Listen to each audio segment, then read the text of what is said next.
Hello, this is Twittering in 2003, the first of these social media talks.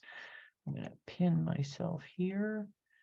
Okay, so I guess I should just say, feel free to use the chat as we're going along. Feel free to ask questions. I'd like this to be a conversation, and certainly your questions are useful to me in letting me know what it is that you want to know and where I should be steering, particularly when I've overlooked stuff. So when I decided to do a social media class, I thought, well, something that might be super timely is talking about Twitter and what's going to be happening perhaps with Twitter in 2003. And if you're not aware that Twitter was recently bought by Elon Musk, yes, Twitter was bought by Elon Musk, and it's been a really interesting ride. And I'll talk about kind of like some of the stuff that I see going on and what I think bodes or doesn't bode for the future in a while. But if you've been living under a rock, or I don't think that's possible, but yeah, Elon Musk, so interesting. And I will put this in context by saying Mr. Musk was supposed to be one of the Nebula Awards Toastmasters a number of years ago, and then bailed out on us basically a week before we were going to make the announcement. And I am increasingly glad that is what happened. All right, now I've now bashed Elon Musk, and we'll begin with actual kind of stuff. So I thought I would begin by talking about kind of like what my social media stance was before all of this started, then talk about Twitter and kind of why I think Twitter is imploding. And I think some things that I think you should do now if you are on Twitter, a couple of safety measures, and then talk about some of the other alternates to Twitter, some of the tools that may be helpful in helping you move, some of the tools that may be helpful in helping you measure kind of where your effect is in these different platforms. And then if we have time, I will end with a soucon of predictions for social media other than Twitter, and we'll see how accurate I am over the course of the year. So we have a full and hearty agenda. So where was I before any of this happened in terms of my stance? Well, one thing that I was in the habit of doing was nailing down my profiles on social media sites to make sure I couldn't be impersonated. I think that is a handy thing to do. But I got to say, there's such a plethora of them nowadays that may not be as possible as it used to be. So I was on Facebook, Twitter, Pinterest, Instagram, and then I had like a foothold on TikTok, basically to reserve that space, and Ello, and I got to say, also a couple of very conservative networks, including Gab and Parler. And you're going to say, why are you on Gab and Parler? Why? And I say there are multiple reasons. One is that it does lock this stuff down, and another is that it confuses the shit out of people. And I think that is an interesting thing to do because that keeps them guessing. Most of my social media effort has been focused on Facebook, on Twitter, a little bit on Instagram, partially because I taught a class on Bookstagram for Clarion West last year, and so I had to kind of make sure that I had a foothold on there, all of that. And I use Buffer. We put the name of that in the chat. And I'm going to suggest you guys mute, or you folks mute if you're not talking, because that would be super. That's good. Thank you. I use this tool called Buffer, which lets me schedule tweets and schedule Facebook posts and schedule Instagram. And I think it does Pinterest too, but I have never used it for Pinterest because it's got a limited number of places it'll let one account post to. So that's kind of steered my focus as well. And there are a lot of tools for scheduling social media. And if we have time, I'll talk about kind of why I think that is a really handy thing in terms of freeing yourself up. All right, so Twitter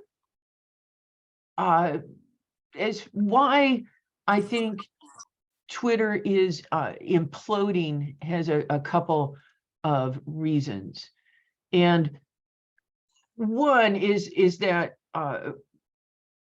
certainly Elon Musk has been doing a lot of kind of like really very aggressively modern. I don't know. I don't even know how to describe it. You know, he's brought back a lot of platforms that were removed because they were spreading disinformation or because they were harassing people. He's kind of moved to this paid. He's trying to get more and more people to pay for a check mark, right? A blue check mark, which used to be that you had gone through a fairly extensive process to get that blue check mark, and they had pretty strong criteria. I will say, because I was chasing a blue check mark. They let you apply every 6 months, and I kept being like, you know, and and then getting a polite turn down. But now, anytime you've got $8, yeah, it did seem also to be very dependent sometimes on who you knew at Twitter, which was kind of wacky. And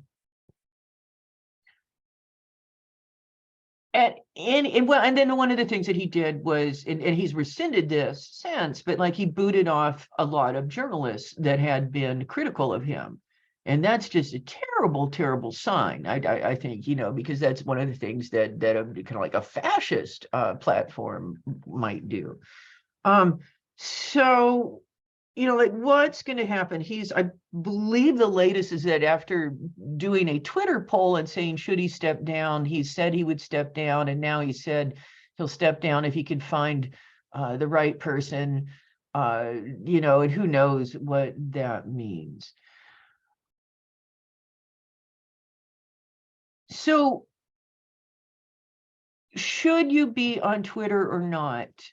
You know, I think that the things that you may want to think about with that, one is, well, actually, let me talk about whether or not I think Twitter is going to survive before I invest the time in that. And the one is that I do have some concerns about whether or not it's going to survive, not so much because of anything Musk is doing on the surface, because I think there'll always be plenty of conservatives willing to throw $8 a month at the service.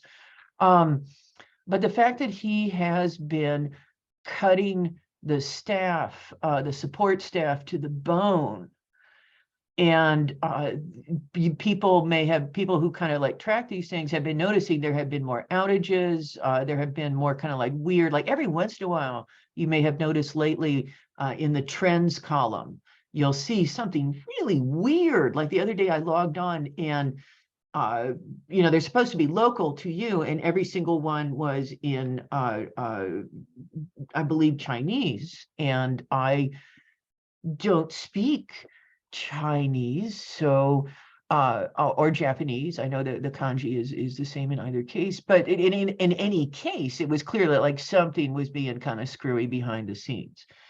And as a former network security professional, one of the things that I am sure of is that one of the things is that right now there are a lot of hackers looking real hard at Twitter and poking at it. And the minute that some security staff, so security staff are some of the teams that have been affected by the cuts, as soon as they find a hole, they're going to go in there. And so if you are paying for any Twitter service, I would suggest it be on a separate card, or a card that that you monitor, because the one that won't affect you much if you have to cancel it, because I do expect there to be a hack at some point, and so they will go after that information. If you are using the same password on Twitter as you are on other social media, stop that immediately, please. Just don't do that. And learn two things. One is what a strong password is, kind of what the implications are of that. And I will put that in chat. Strong fact. I'm sorry. Wrong password. And I got it mixed up because the other thing I was going to say is a two-factor authentication. Kat, Yes. do you know, this might be something you're doing later, but if you have left Twitter, which I have, Mm-hmm. are you in any danger because you're in their archives? I don't think so. Well, unless you use the same password for Twitter that you did for every other, like your bank account. Yeah, no, I don't think that's no. So that's what I think is going to happen is that at some point it may not be that the platform itself goes down so much as it just gets a solid hack. And it may well be somebody just takes it down as a kind of, because it's one of the things that I don't want to kind of go wander too far down the rabbit hole of the forms those attacks could appear in. I just want you to make sure that your data is safe.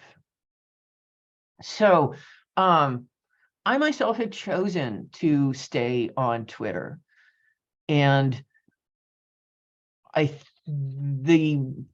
go through my reasons, but I want to say one reason that I'm willing to do that is I have been around the internet since forever, and I'm kind of inured to trolls, and I have had trolls after me since, I don't know, I think it's like going on 3 or 4 years now. And so, I ran an online game where when your character died, they died. It was like permadeath, and you had to restart the game. And it was a game whose demographic was mainly young males. And so you can imagine the amount of kind of like irritated player emails I had to deal with in my time, because I was one of the people, I was sort of like the HR person for the MUD. So I was, if you've seen Mythic Quest, and it's the HR woman down in the basement slowly going crazy, that's what I was in virtual form. Maybe not quite that bad. Anyway, oh God, now I've gone so. Okay, why I'm on Twitter. Oh, okay, so because I'm so thick-skinned by now that I don't mind if I get some jackass coming after me. I don't, it's not, and if I get some jackass coming after me saying I'm going to dox you or whatever, I'm like, this has happened by my count at least a dozen times. Feel free. It's so, and doxing is when they post your personal information online. So I'm not worried about that, but I got to say, it looks to me like Twitter may be a place where, if you are particularly worried about trolls, if you are particularly worried about being harassed, if you are easily hurt, I guess, like if you're in a delicate state of mind, particularly if like some big grief or whatever is eating at you, or even if it's just like, wow, the world lately is so frickin' crazy that I have a hard time dealing with it, that would be, I think, a very valid reason to say, yeah, I'm going off Twitter, right? LD, are you okay talking about why you left, or go ahead? I'm not particularly published. I'm not, so trolls don't come after me. I don't post much. I was mostly a writing community, and I was seeing writing community online Yeah, fall apart. So I said, yeah. right, I don't need Okay. to be here. Yeah, fair enough. And I think increasingly there's other sources of writing community online, and certainly, okay, cool. Thank you. Thank you. I appreciate that. So that brings me to the other part of why I've stayed on Twitter, which is that, quite frankly, I get a lot of writing class signups through Twitter. I get, I think, a certain amount of book sales through Twitter. I don't really kind of have the demographics on, or not the demographics, the stats on that so much. And I get opportunities through Twitter. Like I have a story that I need to finish up any day now, where basically the person I'm writing it for approached me because I had said something to them about their Twitter, and it's sort of that back and forth. So often Twitter is a source of opportunities. I'm also seen a lot of people leave Twitter, but still leave their account there, but just lock it down in order to make sure nobody else replicates it. Okay.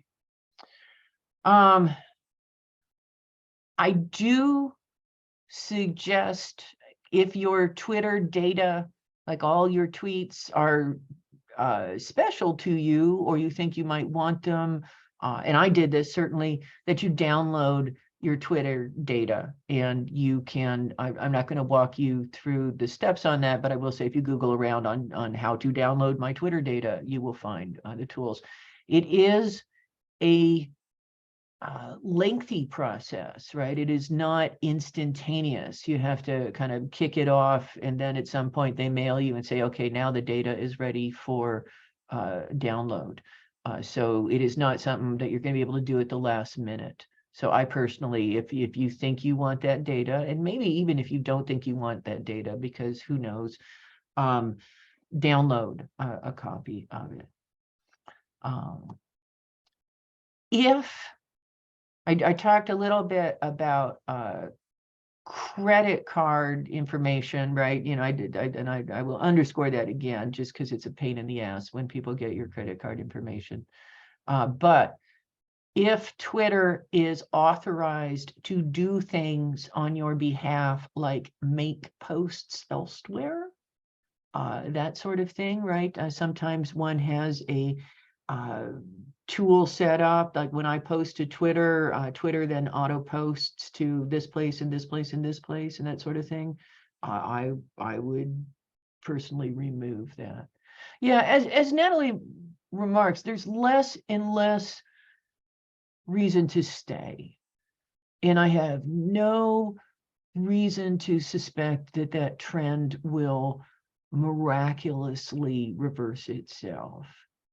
And while I think it is possible Musk will step down, I don't think we will be super happy with whoever he picks, because he's been tweeting alt-right memes, right? This is one of the guys who's like hate movement, lick me up a nice bowl of that. So yeah.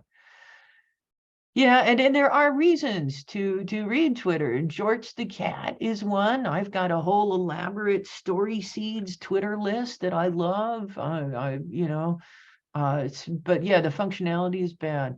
So I guess what I'm saying is don't, even if you're on Twitter, I would start looking at some other places, because I don't know that it's going to stick around.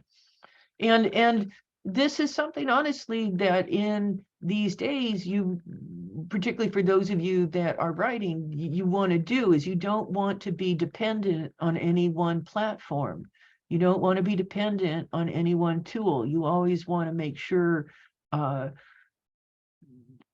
you have a backup, because tech companies go down sometimes you wake up one day and it's gone, right?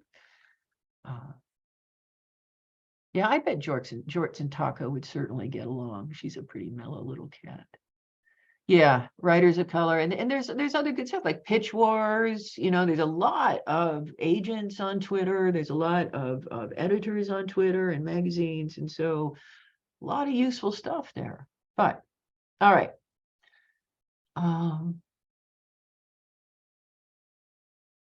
what I would suggest doing, rather than going crazy and saying, here are 20 social media platforms and I will now explore all of them, is to establish a toehold in one platform at a time and test it out.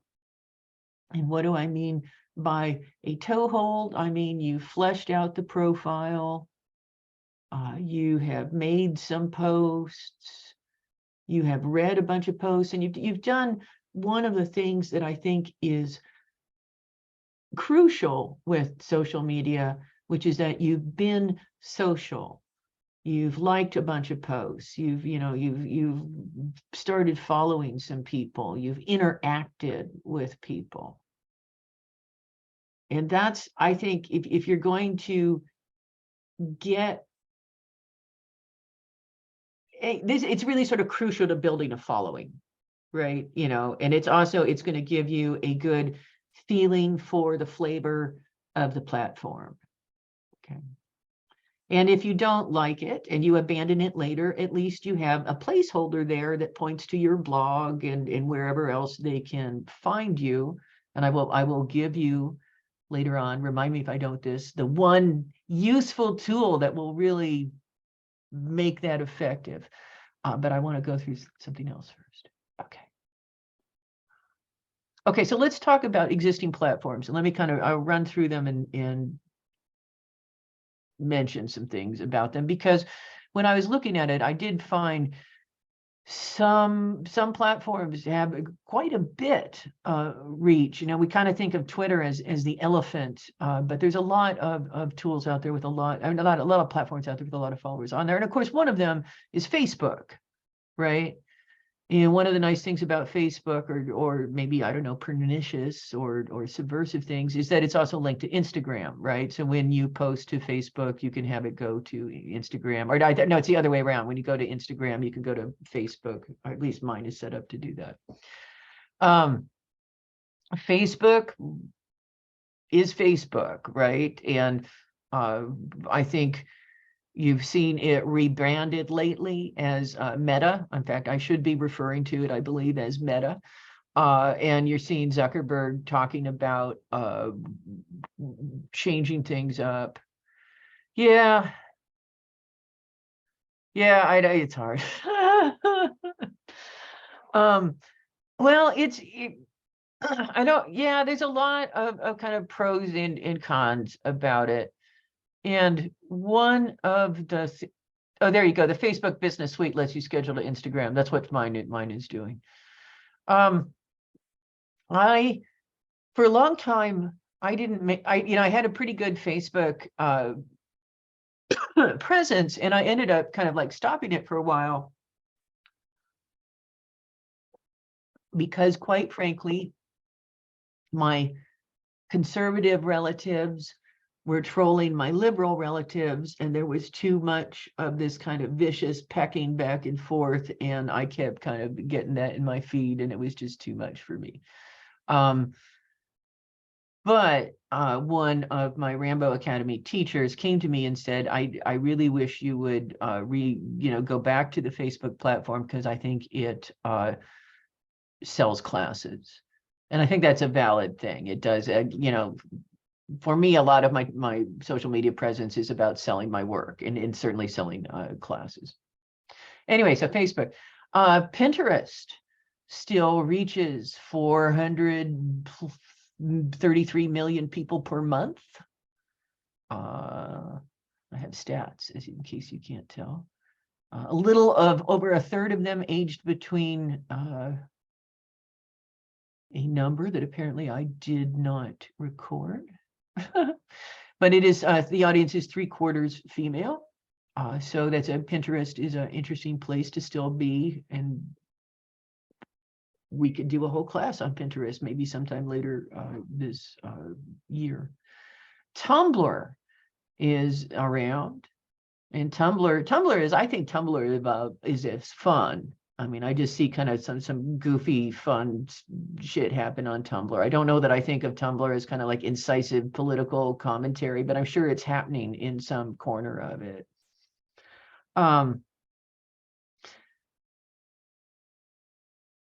StumbleUpon is no longer around, but has sort of reappeared as Mix, M-I-X.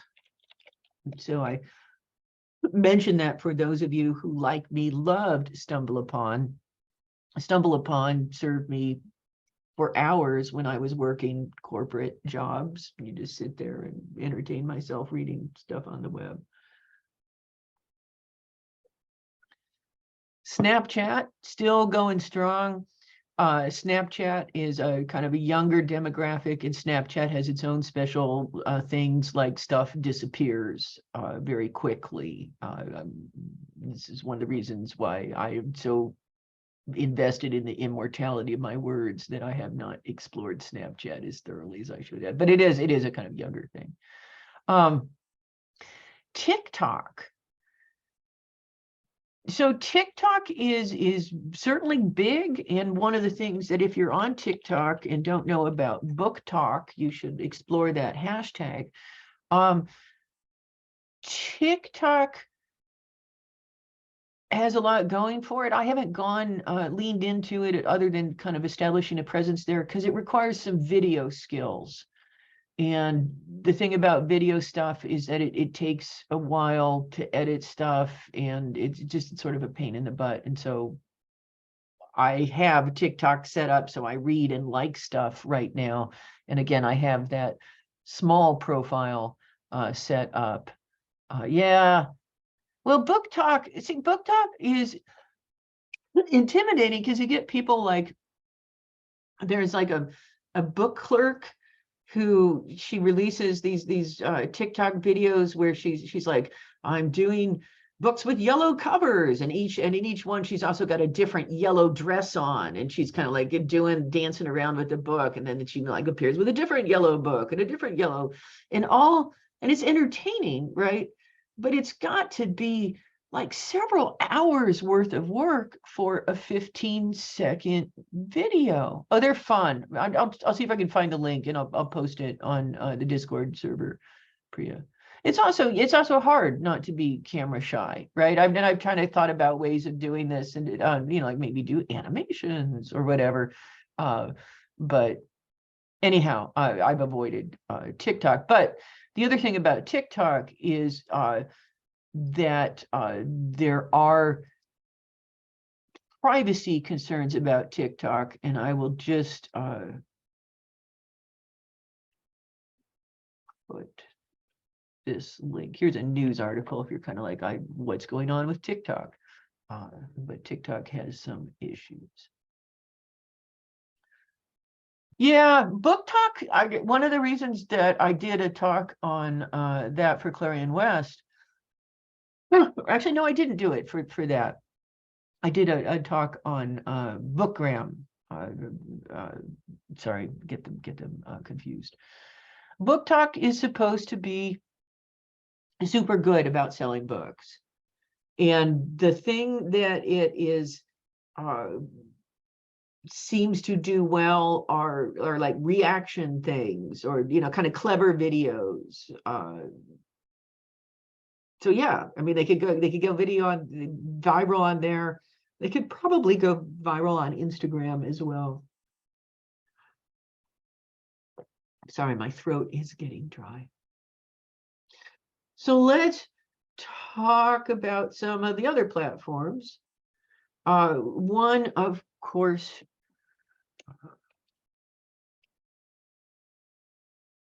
there is Hive. Hive has had its kind of ups and downs lately, kind of a relatively newer platform, and it's had kind of adjusting to the massive influx. I mean, because like this took a lot of people by surprise, the kind of like Twitter happening. Hive feels more like kind of Instagram-y to me, more kind of focus on images or image-driven posts. There is Mastodon. Mastodon is interesting because, how to explain Mastodon? Mastodon, basically, there's different server instances, right? It is, so think of it as kind of like a server as a place where a whole bunch of accounts live. And so when you're on a particular server and you're looking at the local tab, you're seeing stuff local to your server. And you can certainly follow other Mastodon users on other servers, right? If you want to kind of be able to look at what they're posting. But for the most part, Mastodon is this set of servers, and you can maintain your own if you want to, for I believe the cost of $5 a month.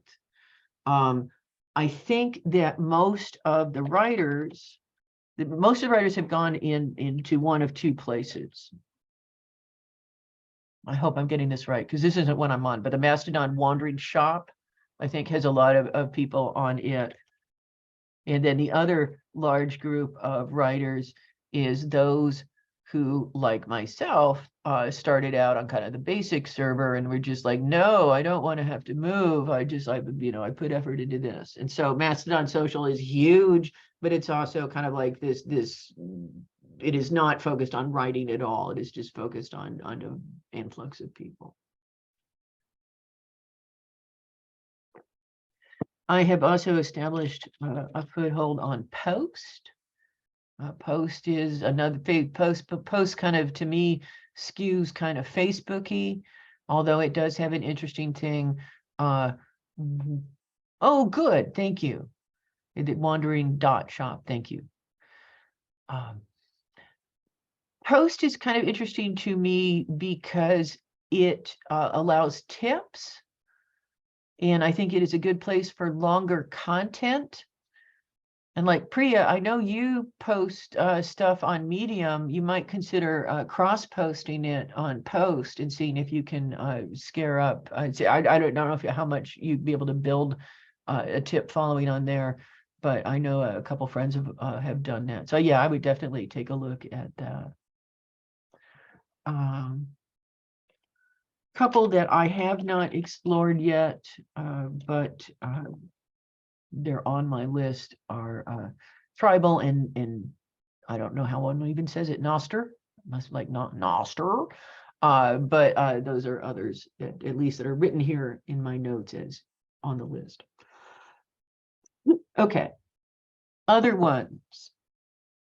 As I said, I do have a presence on Parler and Gab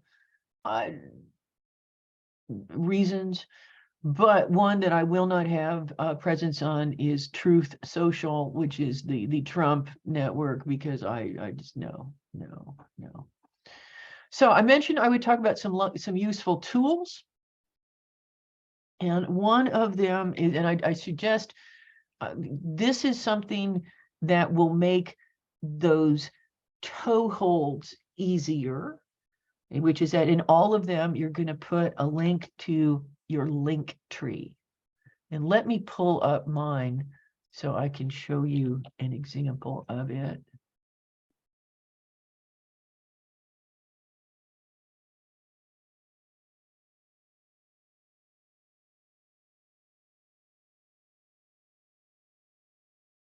And I'm going to screen share.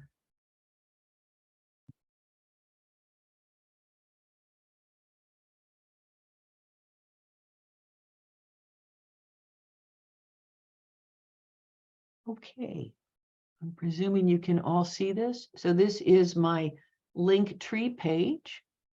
You can see you get a little bit of space to describe. I have a link to the Academy. I have a link to the Patreon, a link to my website. I have a link to the podcast that I co-host, a sign-up link for the newsletter. They include a tip jar thing, and I'm like, why not? I have not seen any tips, but that's fine. Twitter, my YouTube channel, my Instagram, my LinkedIn. There's where I am on Mastodon. There's my Medium, which is a kind of long form place. If you write long essays, you might want to look at Medium. And there is Pinterest, right? So all of my important links. So anybody that can, so somebody that goes to your account on one of these sort of ones that you've tried, and then you're just like, no, screw this, but I'll leave my Linktree link in the profile, and then they can go and be like, oh, here's all the other places I can find them.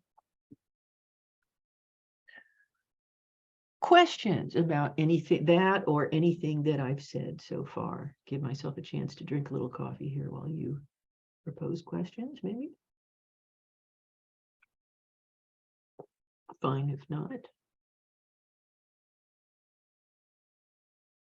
Okay. I think Linktree is, oh, here we go. Yeah, I think, oh, yeah. Okay, oh, excellent questions. So I have the places that I've seen movement towards entities. I've seen a lot of activity on Hive, and I've seen a lot of activity on Mastodon.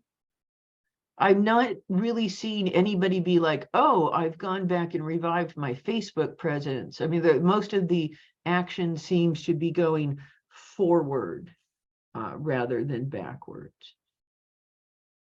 Now, excellent question. Are these sites open to self-promotion? Answer to that is that it varies. I think, like Mastodon, I believe they tend to, what I would do on Mastodon is use their system for content warning and just be like content warning self-promotion, or content warning books for sale, or whatever, whatever is a kind of graceful way of saying it. But I gotta say, social media platforms are for you. And while I would look around and see what other people are doing, I think that's part of that kind of acclimating. Certainly, if you see other people doing it, you should do it. You may want to look and see if there's a particular formats, that people are using, or some convention like the content warning or something like that. But if you are a writer, this is part of what you got to do. Is you got to do some promotion. I'm not saying you have to be on social media, but I'm saying you have to learn to be assertive about promoting your work. And this is one of the places to do it. There are other places that do kind of the Linktree thing, and I don't have a list of them other than I believe this is one.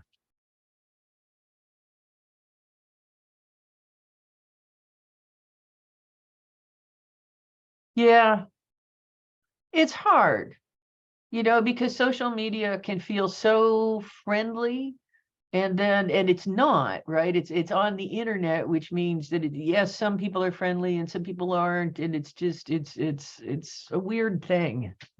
Social media. Actually, that is a misspelled link. Let me put it. There we go. Yeah, with Facebook, right? Who knew that one's great aunt was a flaming racist, right? Just like, God. Oh yeah, your favorite. Yeah, it is. It's really shitty. And I've had like at least a few friends who have started out kind of, I thought, fairly reasonable on Facebook, right? They're kind of reasonable conservatives, because I'm not conservative, but I have friends who are conservative that I adore. But some of them have just kind of gone down the whole Trumpy MAGA hole in a weird way. Anyway, okay. So those are another tool that if you are moving away from Twitter that I suggest, and this is what I used to move away, or to at least to establish my presence on Mastodon, is Debirdify. And the thing that Debirdify will do is let you download follower data, which then you can use to find people on Mastodon with. And the problem with the Debirdify is, I believe if you have more than 2,000 followers or 2,000 people on whatever you're trying to scrape, it will only do the first 2,000. You can do both. You can do both people you are following. You can do people who follow you, and you can do your, and this is the key to getting around that 2,000 limit. You can do lists. And so you can, let me now put this up.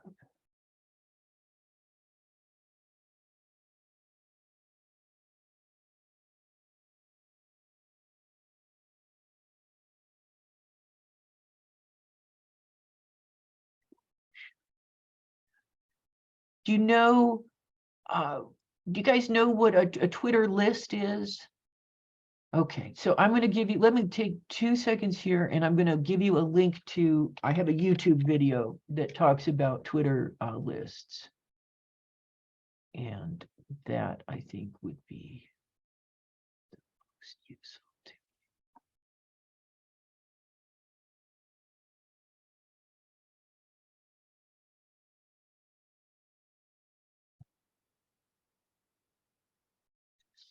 I thought this would be easier.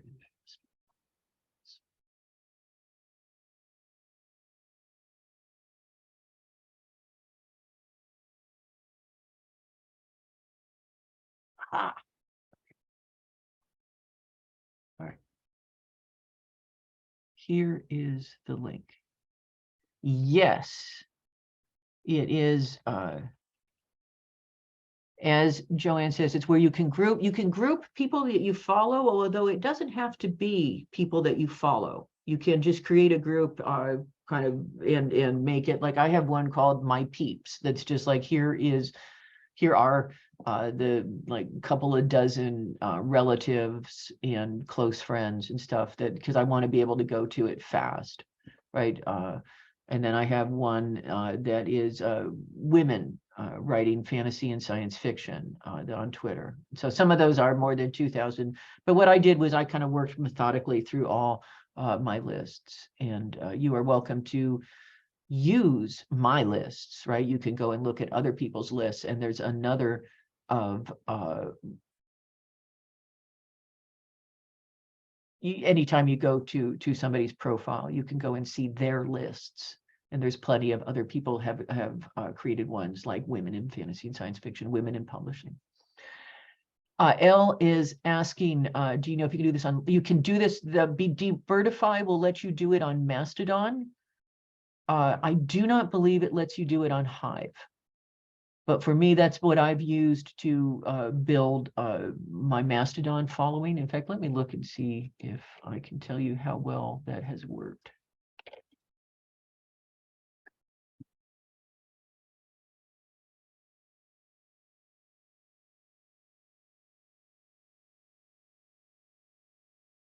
Yeah, I currently, so on Mastodon, and this is, I don't know that this is great. I have 452 followers right now, and I am following 649 people. So I would suggest, that's basically, I followed 649 different people that I found on Mastodon through this. So it's it's a decent way of finding people. It does take a little bit of time to do, and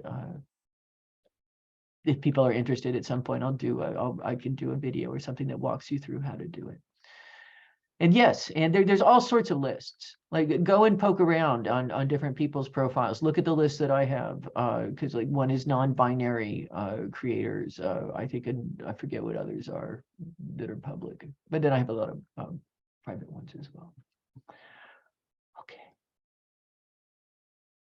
Ooh, the timing here is pretty good, because I'm now going to talk a little bit about trends, and then we'll kind of ask for any last minute questions. So what are you going to see in 2023?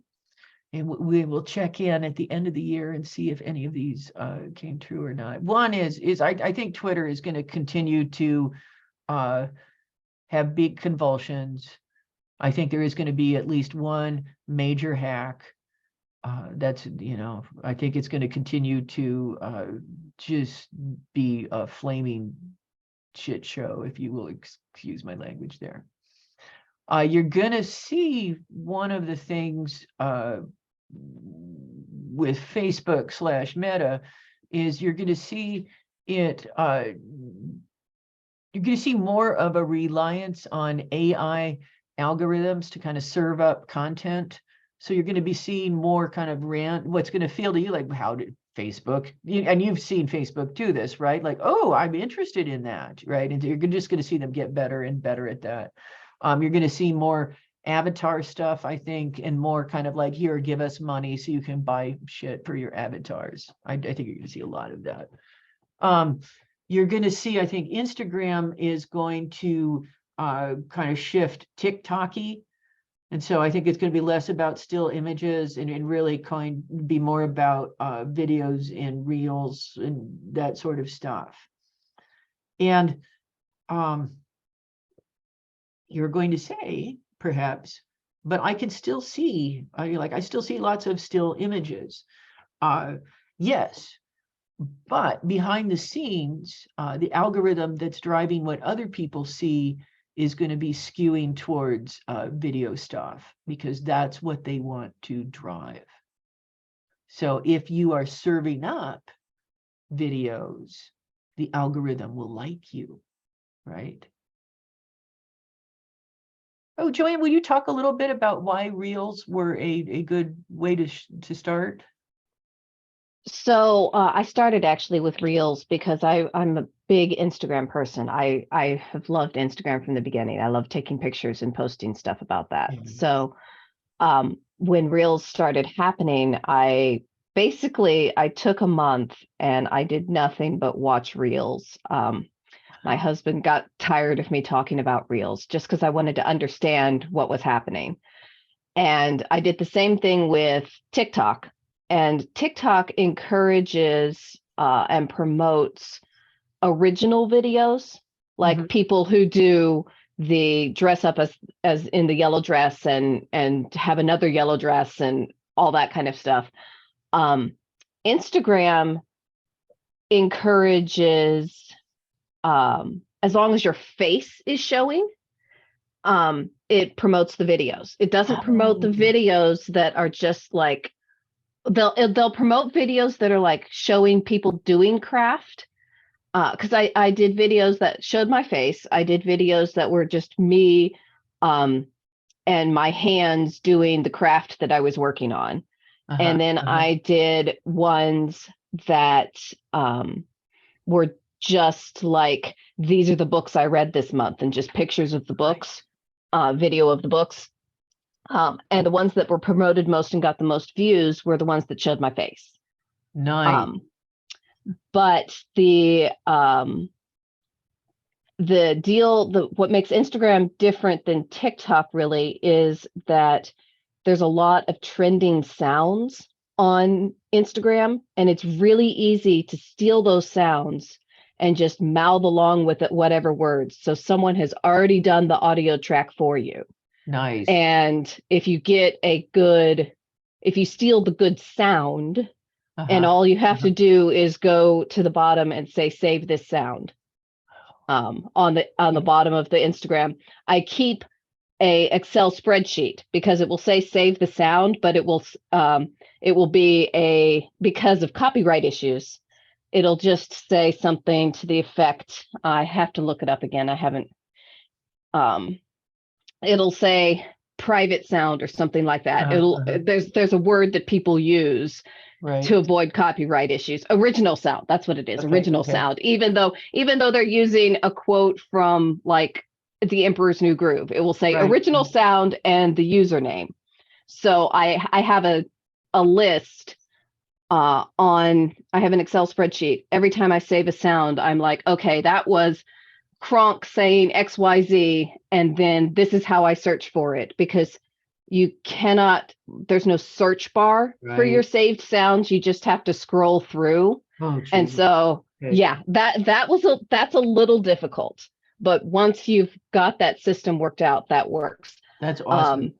But then all you have to do is dress up as your thing, put your camera up to record the video, and mouth along with whatever quote Kronk is saying. And I got a lot of really good views that way. Interesting. Okay. There was one, and again, it's like following the trend. I posted asexual videos on International Asexuality Day, and I got huge amounts of things, but it was just me mouthing along some words from, I think, some children's movie. Nice. I Okay. forget what. And it took me like maybe 15 minutes to record. Yeah. Yeah. And Awesome. that one was a little bit more complicated because I had 2 different views, and that's it. Okay. It was just Awesome. like, Huh? Awesome. Well, and you are doing something that I want to encourage people to do.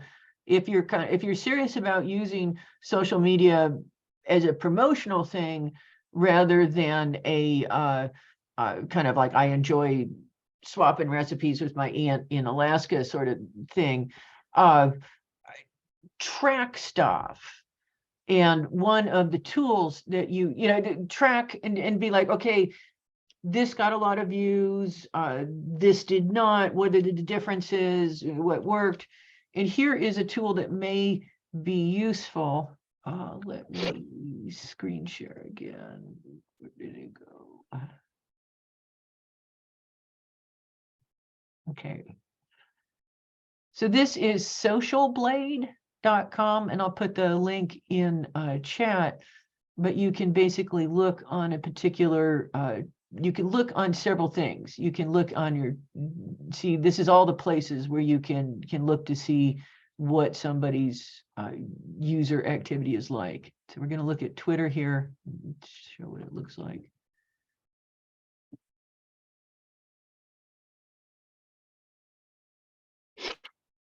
Okay, so this basically shows me, and this has been what it's been very interesting to kind of, I've been using this to track kind of the Twitter exodus, because I was curious about like how many people are leaving, and you can see people, it's been sort of bleeding followers, but now we're kind of back to regular activity. And this is a place where I know it's people disappearing because I don't unfollow people usually. So basically these are people that have been following me that have vanished. And so you can see I do follow people every once in a while though. So that's vanished. And then you can see the number of tweets, but something here is weird because like I know I tweeted on this day, but it's claiming that I didn't. So I would not trust its numbers entirely, but it does have stuff that gives you some graphs. So basically graphs is here's the number of people that followers gained following, and you can see, right, this is the Twitter exodus right here, like one day the 348 followers went away. Okay, and so that's a tool if you want to use it, and let me put the link in the chat.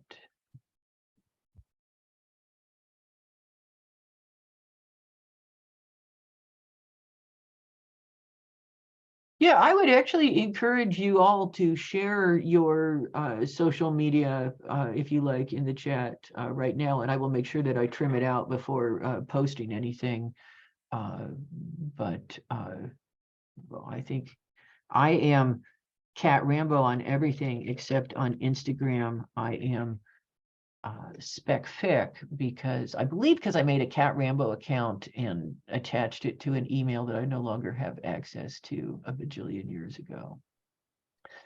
So as we wind up, we got a couple minutes left for questions. Is there anything else, like you came to this thinking, boy, I hope Cat talks about X or Y or anything like that? I do think it's important to have fun with social media. I think that if you're doing social media out of a sense of duty, then that lack of enjoyment will come through. And also life is too short to spend too much time on things that you're not enjoying. And so that's one of the reasons to test different social media. One of the reasons to kind of be like, oh, well, I tried this out and this was something I liked. Like I liked Hive. I actually like Hive better than Mastodon, but it feels like there's more people on Mastodon. Also, Hive only works on my phone, so I can't do it on my oh, Neopets. God, Memories of Neopets. I don't know. Will it go the way of Neopets or be completely deleted? I think it will probably remain in some form. I really do. I think it will continue to be just a frickin' echo chamber for Musk and his toadies. And I think you're going to see probably, even with another person in charge, that person's going to be just as conservative and just as ready to bring in the Nazis. Oh, there you go.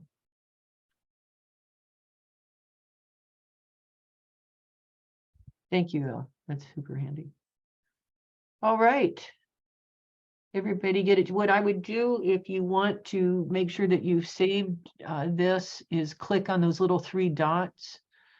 And it says, can do save chat, which is what I'm doing right now. Although since I'm recording it, I will also have that. If you have suggestions for the next social media talk, I'm going to do one again next month. Right now, I think I might talk about maybe using Canva to do images for social media, if that sounds useful, or maybe using Buffer. Maybe it'll just be social media tools. How to not go viral on social media. I just do that innately.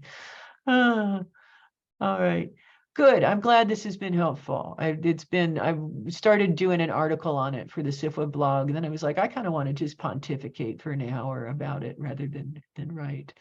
So this has been super fun to launch.